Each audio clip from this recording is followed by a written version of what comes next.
올해는 광복 80주년을 맞이하는 해입니다.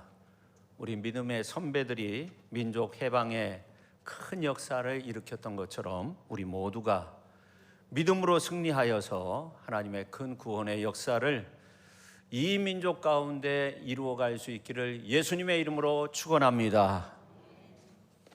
인류의 4대 문명하면 황하 문명, 인더스 문명, 메소포타미아, 또 나일강 문명을 말합니다. 그중 내세관을 가장 많이 가지고 있었던 문명은 황하 문명입니다. 황하 문명에서 황천길 간다, 그런 용어가 나왔다고 합니다. 메소포타미아 문명은 가장 현세적인 문명입니다. 이들은 상형 문자를 가지고 있었고 우리가 사용하는 10진법이 아니라 12진법을 사용했다고 합니다. 우리가 이제 10진법을 사용하는 이유는 10손가락이 있기 때문이죠. 근데 이 수메르인들인데 12진법을 사용했다고 해요. 엄지손가락 접고 이제 한 손을 올리면 12마디가 되죠. 손가락 하나에 3마디, 2개 하면 24마디가 되는데, 그래서 이들은 하루를 24시간으로 나누었다고 합니다. 이들은 계약을 중요시했는데, 계약을 중시했다는 것은 현세를 중시했다 하는 겁니다. 이들은 법전을 가지고 있는데 함무라비 법전 가운데 보면 상거래에 대한 그런 내용들이 많이 있는데 그만큼 현세 중심이었다 하는 겁니다. 이들의 그 왕국 가운데 가장 큰 왕국은 우루였다고 해요. 근데 놀라운 것은 하나님께서 하나님의 사람을 택하실 때 내세관을 가진 황천 출신의 사람을 택하지 아니하고 이집트의 파라오를 택하지 아니하고 하나님의 역사를 만들기 위해 택한 사람은 메소포타미아 수메르인 가운데 가장 유력한 우루 출신의 아브라함이었습니다. 느헤미야서 9장 7절에 있는 말씀을 보면 옛적에 아브라함을 택하시고 갈대아 우르에서 인도하여 내시고 아브라함이라는 이름을 주시고 그렇게 말씀하고 있어요. 하나님이 옛적에 우르 사람 아브라함을 택하시고 이름까지 바꿨어요. 열국의 아버지로 바꾸셔서 하나님의 큰 구원의 역사를 이루셨다는 겁니다. 그런데 우르 출신의 아브라함은 하나님이 너의 고향 친척 아비의 집을 떠나 내가 너에게 보여줄 땅으로 가라 했을 때 갈 바를 알지 못하였지만 그 길을 향해서 나갔어요. 아브라함의 믿음은 우르라는 최고의 문화를 떠나서 광야의 낮은 문화로 내려간 겁니다. 여러분, 이 믿음이라고 하는 것은 겉보기에는 화려하지 않아요. 광야처럼 단순합니다. 아브라함이 천신만고 끝에 도착한 가나안 땅은 아주 척박한 땅이었어요. 그곳에서 장막을 치고 보잘것없이 살았어요. 근데 히브리서에 있는 말씀 보니까 11장 10절에 영원한 장막집을 고대하였기 때문이라고 그렇게 말씀하고 있습니다. 이렇게 내세가 없던 이 아브라함이 현세 신앙에서 하나님이 계획하고 지으실 터가 있는 영원한 장막집을 바라고 믿었다는 것은 엄청난 영적인 변화입니다. 믿음은 보이지 않는 하나님을 눈으로 보는 것처럼 믿는 거죠. 모든 믿음의 선진들이 그렇게 살았습니다. 우리나라 광복을 꿈꾸던 많은 사람들도 눈으로 보는 것처럼 하나님이 보호하사 우리나라 만세, 대한독립 만세를 외치며 그렇게 지냈습니다. 수메르 출신 족장 아브라함은 하나님께서 이상 중에 나타나 약속의 땅에 대한 비전을 주셨을 때 이런 말을 하게 돼요. 주 여호와여, 내가 이 땅을 소유로 받은 것을 무엇으로 할리이까? 창세기 15장에 나오죠. 이 말씀 한마디로 말하면 하나님과 제가 계약을 하지 않으면 하나님이 주신 땅이라도 내 것이 될 수 없습니다. 수메르의 계약법을 잘 알고 있었던 거죠. 그래서 창세기 15장 9절에 보면 하나님이 3년 된 암소, 또 암염소 3년 된 겁니다. 순양, 산비둘기, 집비둘기 새끼 이러한 것들을 가져오라고 해서 예물을 쪼개도록 하고 그 사이로 횃불로서 지나가십니다. 다시 말해서 아브라함과 그리고 하나님이 계약을 맺은 거예요. 우리는 여기서 믿음의 중요한 요소를 발견할 수 있어요. 이 믿음이라고 하는 것은 아브라함과 같은 그러한 순종, 또 하나님이 주신 언약, 이 두 가지가 다 포함되는 거예요. 이러한 과정이 아브라함에게 거듭 주어집니다. 아브라함이 한 번 순종하고 끝난 것이 아닙니다. 아브라함은 거듭 순종했습니다. 그중 대표적인 것이 아브라함이 모리아 제단에서 이삭을 번제로 제단을 쌓게 되죠. 번제로 드리려고 하죠. 근데 이제 하나님께서 여호와 이레로 다 준비해 놓고 계셨죠. 그래서 이 두 번째 언약의 말씀을 하시는데 이런 말씀하세요. 내가 나를 가리켜 맹세하노니 내가 이같이 행하여 내 아들 내 독자도 아끼지 아니하였은즉 내가 내게 큰 복을 주고 내 씨가 크게 번성하여 하늘의 별과 같고 바닷가의 모래와 같게 하리니 내 씨가 그 대적의 성문을 차지하리라. 내 씨로 말미암아 천하 만민이 복을 받으리니 이는 내가 나의 말을 준행하였음이니라. 그렇게 말씀하고 있어요. 놀라운 하나님의 축복의 언약의 말씀이죠. 하나님은 아브라함에게 자신의 이름을 걸고 언약의 말씀을 다시금 주신 거예요. 이렇게 아브라함의 믿음의 역사는 그의 삶 속에 지속된 순종이 있었고 그에게 주어진 언약의 말씀을 통해 실상과 그리고 증거로 나타나게 된 겁니다. 그렇습니다. 이 믿음의 역사는 무소부재하시고 공평한 하나님의 언약의 말씀이 있고 그것을 내가 따름으로 내 삶 속에서 능력의 역사로 지속적으로 나타나는 것을 말하는 겁니다.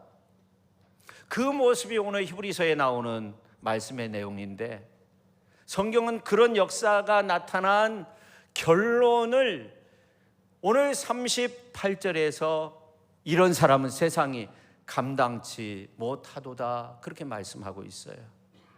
믿음이 참 놀랍지 않습니까? 믿음이 참 위대한 거죠.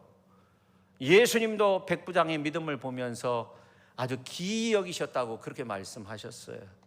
오늘 저는 우리가 우리의 삶 속에 하나님과 연합된 믿음, 세상이 결코 감당할 수 없었던 믿음의 현장을 히브리서에 나오는 말씀을 통해 살펴보기를 원합니다. 그래서 예수님이 세상을 이기신 것처럼 오늘 예배드리는 저와 여러분들도 믿음으로 세상을 넉넉히 이기는 복된 그러한 축복의 시간이 될 수 있기를 예수님의 이름으로 축원합니다. 첫째, 우리는 믿음으로 서로 공감하며 함께하는 신앙인이 되어야 한다 하는 겁니다.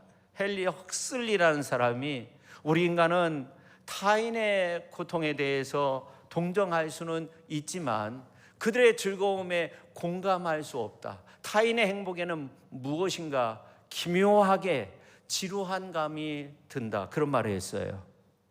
이 말은 우리 인간은 동정은 잘 되는데 공감하지 못한다는 거예요. 동정은 되는데 공감하지 못하는 이들이 정말 많이 있다는 거예요. 30살이 심리학에게 묻다라는 책에 보면 이 동감과 그리고 공감을 잘 구별할 필요가 있다. 동정과 공감을 구별할 필요가 있다고 그렇게 말했는데 이 동정이라고 하는 것은 상대의 감정을 있는 그대로 느끼는 거예요. 상대가 기뻐하면 나도 기뻐하고 슬퍼하면 나도 슬퍼하고 울면 같이 우는 거예요. 같이 눈물 흘리는 거예요. 그게 동정입니다. 근데 이 공감이라고 하는 것은 상대방의 고통을 깊이 이해한 후에 나 자신으로 돌아와서 어떻게 하면 상대방을 도울 수 있을지 생각해 보는 것이라고 해요. 그런데 이 공감은 동정보다 훨씬 더 성숙한 정신적인 기능이 있다고 해요. 근데 현대인들은 일방적인 주입식 소통 방식에 익숙해져서 모두 상대방에게 자신의 생각을 주입하려고 할 뿐 타인의 감정이나 상황을 고려하지 않는다고 해요. 자기의 이야기만 하는 거죠. 그렇지만 타인을 공감할 수 있는 능력은 행복한 사람으로 살기 위한 정말 중요한 하나의 방법이라고 해요. 나와 다르면서도 나를 공감해주는 상대에 대한 깊은 신뢰, 또 감사, 또 서로를 배려하며 살아야 한다는 겁니다. 어찌 보면 나를 공감해주는 사람이 내 곁에 있으면 그 자체로 행복한 거예요. 무엇보다 내가 능력 있게 살아갈 수 있는 겁니다. 저는 능력 있게 산 믿음의 사람들의 공감력을 모세와 이스라엘 백성들의 모습을 통해서 살펴볼 수 있다고 그렇게 확신해요. 오늘 29절에 있는 말씀을 보면 이런 말씀이 있어요. 믿음으로 그들은 홍해를 육지같이 건넜으나 애굽 사람들은 그것을 시험하다가 빠져 죽었다고 그렇게 말씀하고 있죠. 이스라엘 백성들은 애굽에서 430년 동안 노예로 지냈어요. 출애굽하게 됐는데 성인 숫자만 60만 명, 남녀노소 다 합하면 200만 명 훨씬 넘는 그러한 숫자였습니다. 출애굽할 때는 말할 것도 없이 광야에서 생활할 때 이 소통하는 능력이 없으면 그들은 생활할 수 없었을 거예요. 맨 선두에서 우리가 이제 점심 먹고 출발하자 그랬는데 맨 마지막 200만 명 그 끝부분에 가서는 애굽으로 돌아갑시다 이렇게 될 수도 있는 거죠. 서로 공감력이 없으면 그렇게 되는 거예요. 출애굽한 이스라엘 백성들에게 있어서 가장 공감력이 필요했던 것은 홍해 바다 앞이었을 겁니다. 이 홍해 바다는 깊이만 수백 미터, 그리고 길이가 수십 킬로미터. 그런데 어떤 동풍, 어떤 바람이 불었길래 이 수백 미터 되는 이 바닷속, 수십 킬로미터 되는 이 바다가 갈라졌다. 참 이해할 수 없죠. 얼마나 크게 갈라졌으면 그 많은 사람들이 홍해를 지나서 시나이 반도로 갔을까요? 그리고 그 속은 어떠했을까요? 물벽의 높이는 어느 정도 되고, 그리고 그 속에 정말 하나님이 구름기둥, 불기둥으로 그렇게 계속적으로 인도하셨을까? 뭐 여러 가지 궁금한 사항들이 많이 있는데 성경에는 그러한 거에 대한 한마디의 언급도 없습니다. 어떻게 200만 명이라는 엄청난 사람들이 무사히 건넜을까요? 근데 성경은 가장 중요한 한마디를 기록하고 있는데 공감력, 믿음의 공감력에 대해서 말하고 있는데 오늘 29절에 있는 말씀을 보면 믿음으로 그들은 홍해를 육지같이 건넜으나 그렇게 말씀하고 있어요. 그러니까 믿음의 공감력으로 모든 이스라엘 백성들은 한 사람 빠짐없이 홍해 바다를 건넜다는 거예요. 육지같이 건넜다는 거예요. 그럼 어떤 분들은 뭐 믿음이 뭔데, 뭐 믿음의 공감력이 그렇게 중요한 겁니까? 기적이 일어났으니까 홍해를 건넌 거 아닙니까? 그렇게 말할 수도 있겠지만, 그러나 이스라엘 백성들이 가지고 있었던 이 믿음의 공감력은 굉장히 중요합니다. 여러분 한번 반대로 한번 생각해 보세요. 기적은 있고 믿음은 없어요. 믿음 없는 사람들이 너무나도 많아요.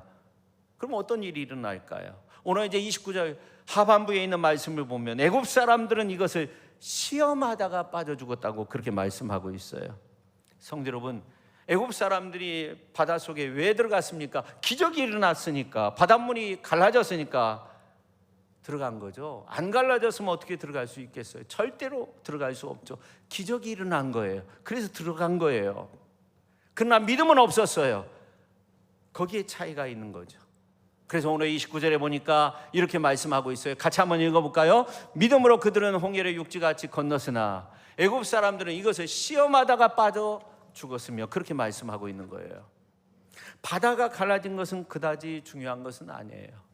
바닷물은 금세 합해질 수도 있는 거예요. 기적이라고 하는 것은 있다가 없어지기도 하는 거예요. 그러나 믿음과 소망과 사랑은 영원한데 이 믿음도 영원한 거예요. 그러나 기적이라고 하는 것은 금세 사라지는 겁니다. 근데 정말 중요한 것은 믿음으로 우리가 공감대를 형성하는 거예요. 이스라엘 백성들은 믿음으로 공감대를 형성해서 홍해를 육지같이 건넜습니다. 그러나 애굽 사람들은 믿음의 공감대가 전혀 없이 서로 시험하다가, 어떤 사람들은 좀 믿음이 있는 그런 사람들도 있었을 거고, 어떤 사람들은 우리가 들어가면 안 된다 우왕좌왕하다가 어떻게 됐어요? 수장이 된 거죠. 성도 여러분, 이 믿음의 공감대는 광야 40년의 생활 이후에도 똑같이 나타나게 되는데, 이스라엘 백성들이 가나안 땅에 들어가서 첫 번째 만난 성읍이 여리고성입니다. 그런데 믿음의 공감대를 가지고 여리고성을 7바퀴 돌아서 그 여리고성을 무너뜨리고 점령했어요. 그들이 말을 많이 한 것이 아닙니다. 조용하게 하나님의 법궤를 중심으로 해서 믿음의 공감대를 형성하고 하나님을 찬양하며 여리고성을 돌며 기도할 때 여리고성이 7일 만에 무너졌어요. 오늘 이제 30절에 있는 말씀을 보십시오. 믿음으로 7일 동안 여리고를 도니 성이 무너졌으며, 그렇게 말씀하고 있어요. 우리는 믿음의 연습을 많이 해야 돼요. 믿음으로만이 공감대를 형성할 수 있어야 돼요. 믿음으로 건너게 해야 돼요. 믿음으로 여리고성과 같은 그런 문제를 우리가 함께 무너뜨릴 수 있는 거예요. 이 믿음이라고 하는 것은 시간을 초월하는 거예요. 환경을 초월하는 거예요. 이 믿음이라고 하는 것은 어떤 상황도 초월하게 되는 거예요. 그리고 이 믿음은 모든 일에 하나님의 역사가 드러나게 되는 거예요. 성도 여러분, 지금 여러분이 어떤 처지에 있습니까? 어떤 상황 속에 있습니까? 여러분의 주변 사람들과 믿음의 공감대를 이루시기를 주님의 이름으로 축원합니다. 그러면 그 속에서 분명 하나님의 역사가 드러날 수 있는 거예요. 그런데 우리가 드리는 이 예배도 믿음의 공감대를 가지고 예배를 드려야만이 하나님의 귀한 은혜와 복을 경험할 수 있는 거예요. 오늘 이제 28절 전반절에 있는 말씀을 보면 믿음으로 유월절과 피 뿌리는 예식을 정하였으니, 그렇게 말씀하고 있어요.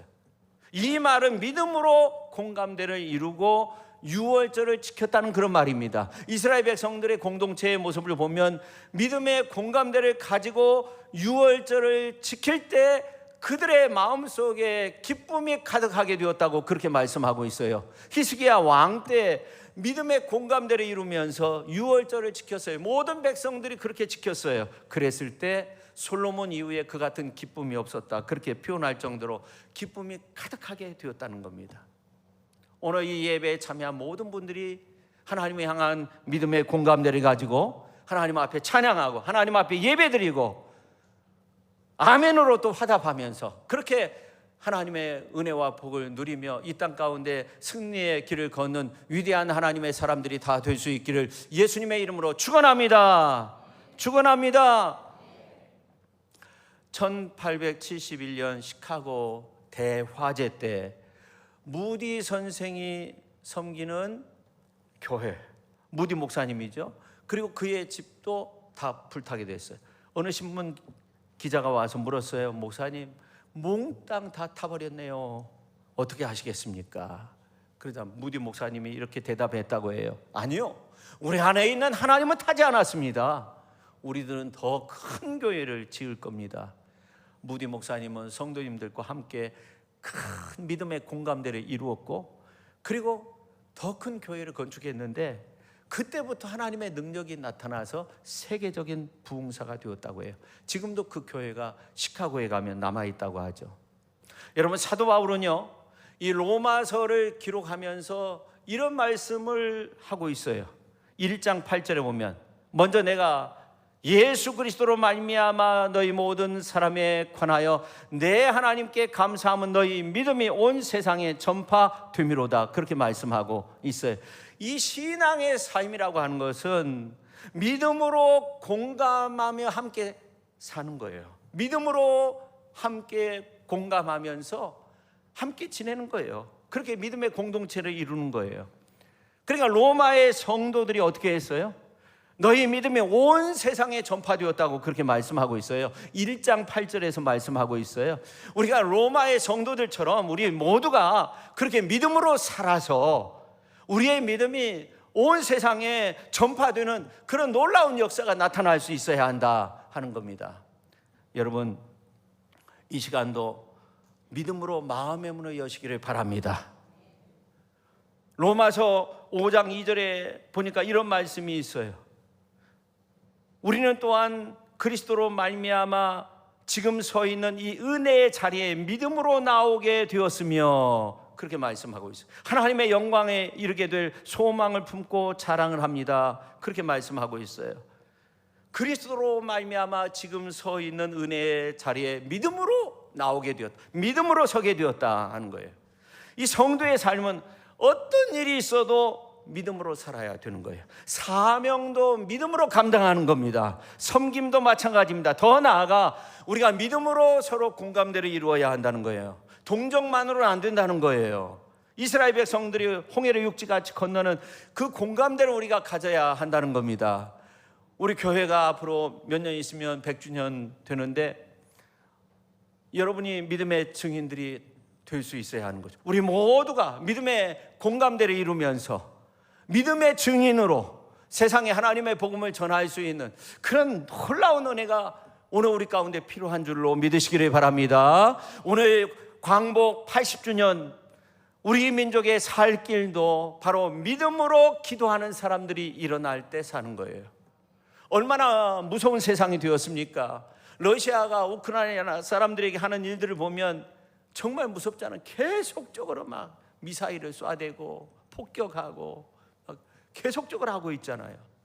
여러분, 세계의 열강 속에 있는 이 나라, 이 민족이 사는 길, 믿음으로 사는 길밖에 없는 거죠. 믿음으로 기도하면서 하나님께서 이 나라를 보호하사 이 나라가 정말 하나님의 보호하심 가운데 있게 해달라고 그렇게 기도함으로써 하나님의 은혜 아래서 서로 믿음의 공감대를 이루고 있을 때 어떤 불의한 역사가 이 나라를 침범하지 못하고 이 나라가 하나님의 은혜 속에서 평화 통일을 이루게 되는 그런 놀라운 역사도 나타나게 될 것이라는 그런 믿음으로 승리하시기를 바랍니다. 그 다음에 두 번째, 믿음으로 살다가 믿음으로 부름을 받아야 한다 하는 겁니다. 같이 한번 해볼까요? 믿음으로 살다가 믿음으로 부름 받아야 합니다.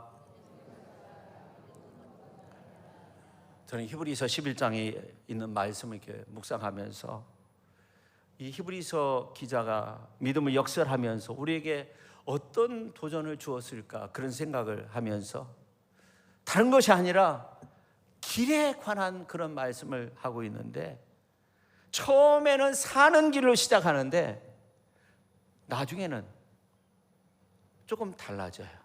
성도에게는 믿음으로 사는 것만 있는 것이 아니라 믿음으로 죽는 길도 있다 하는 거예요. 처음에는 사는 길을 말하고 있는데 아브라함처럼, 이삭처럼, 야곱처럼, 요셉처럼 믿음의 축복을 하며 살라 그렇게 말씀하고 있어요. 모세처럼 살라 하면서 26절에 있는 말씀을 보면 이는 상주심을 바라봅니다. 모세가 상주심을 바라보면서 그렇게 믿음의 살 길을 걸었다는 거예요. 그러나 성도 여러분, 성도에게는 믿음으로 사는 길만 있는 것이 아니라 믿음으로 부름받는 그 길도 있는 거예요. 그 예를 히브리서 11장 32절에 38절에 들고 있는데, 32절에 있는 말씀을 보면 구체적인 사람의 이름도 나오는데, 내가 무슨 말을 더하리요?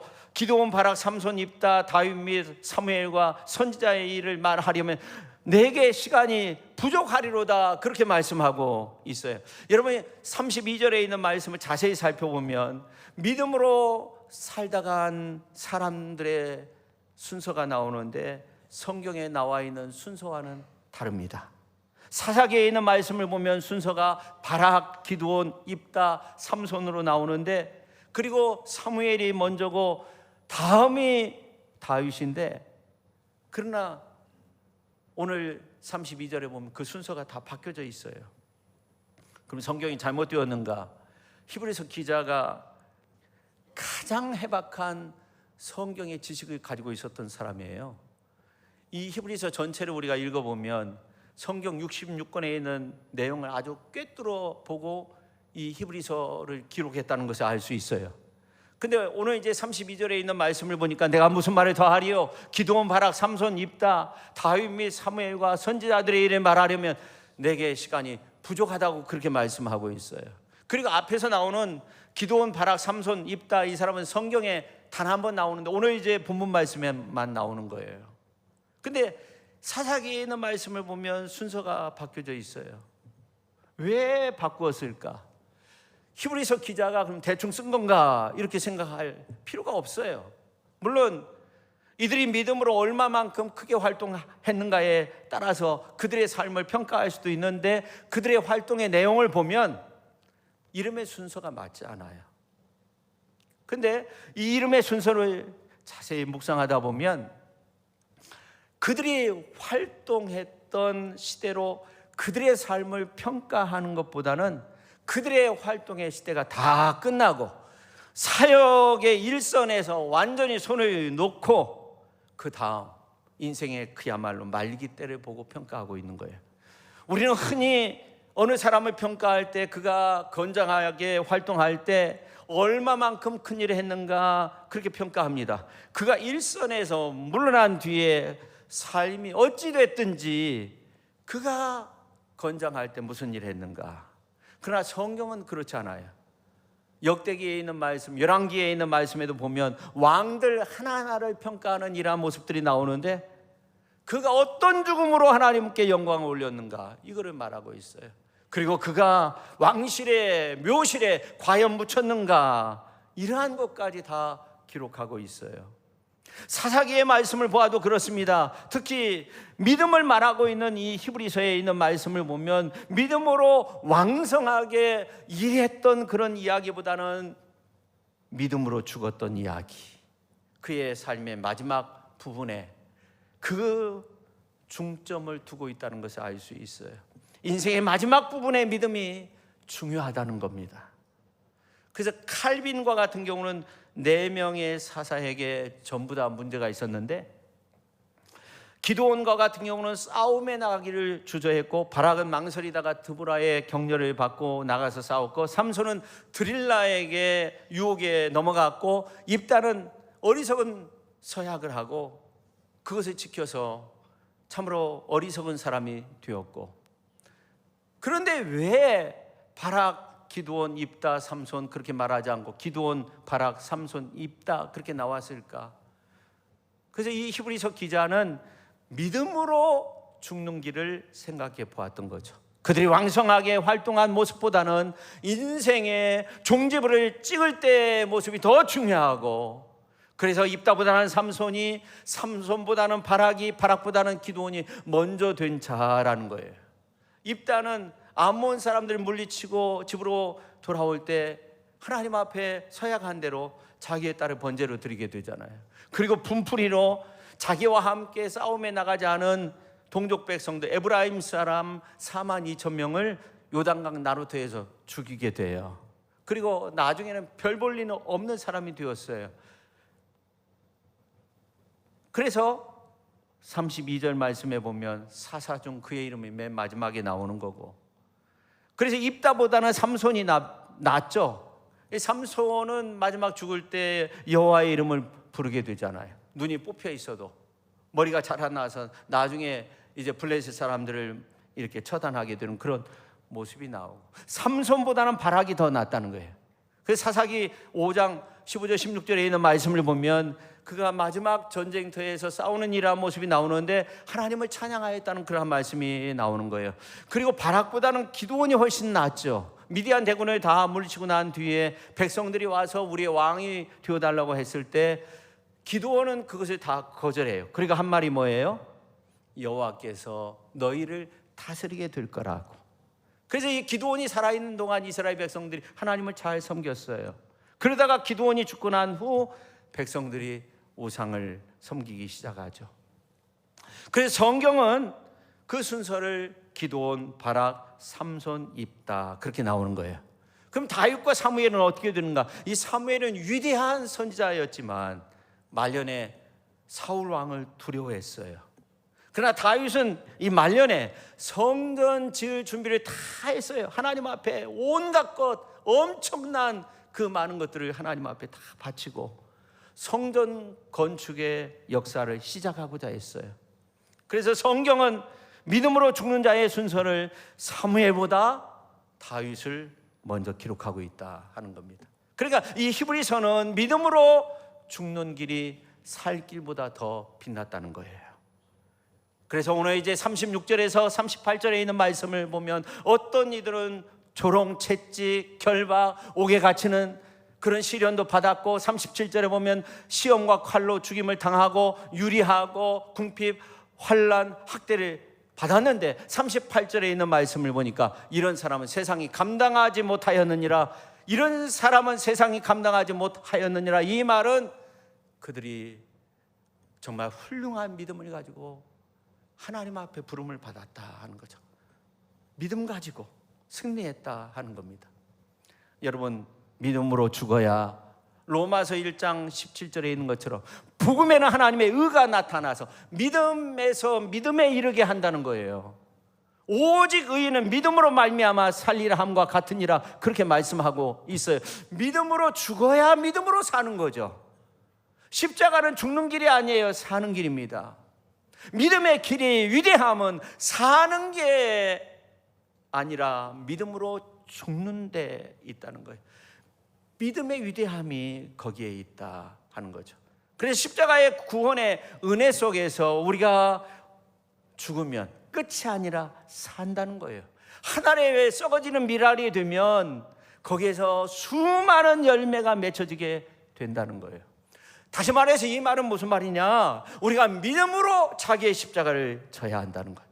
우리가 하늘에 썩어지는 밀알과 같이 자기의 십자가를 지면 성경의 말씀대로 자꾸만 앞으로 우리의 이름을 갖다 놓는 거예요.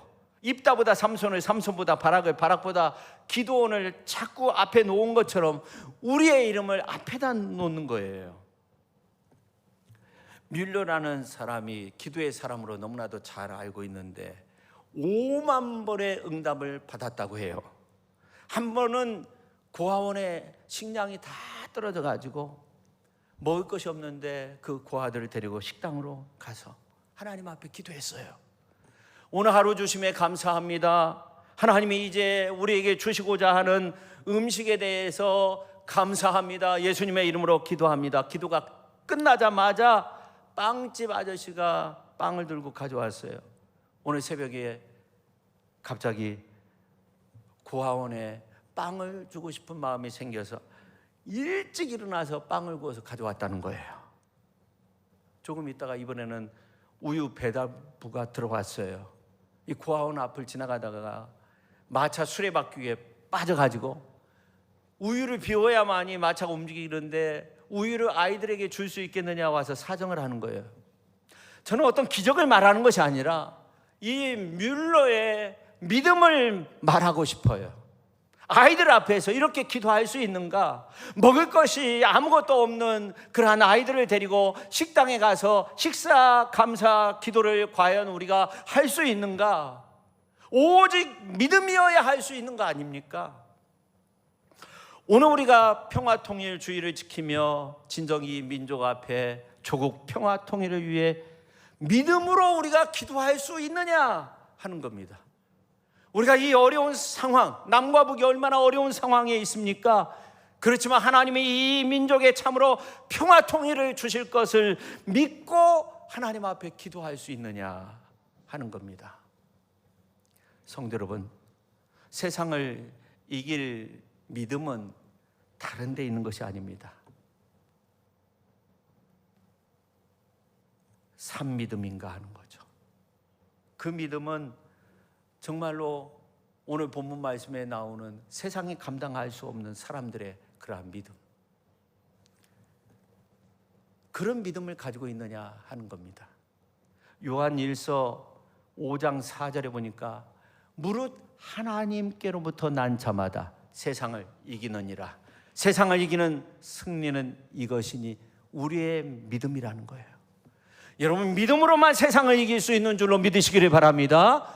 우리가 믿음으로 승리할 수 있고 믿음으로 사는 거예요. 믿음으로만 모든 것을 감당할 수 있는 거예요. 이 믿음의 공감대를 이루면서 우리가 진정 하나님의 나라 확장을 위해서 힘쓰고, 또 우리가 믿음의 공감대를 이루면서 함께 기도하며 나갈 때 우리는 반드시 승리하게 된다는 거. 우리 민족 백성들이, 우리 믿음의 사람들이 우리가 함께 믿음으로 기도할 때 이 나라 평화 통일을 위해서 기도할 때, 이 민족의 평화 통일을 위해서 기도할 때 하나님은 놀라운 역사를 이루실 것이라는 그런 믿음으로 승리하는 이 나라 이 민족 백성들 또 우리 모두가 될 수 있기를 예수님의 이름으로 축원합니다. 기도하겠습니다.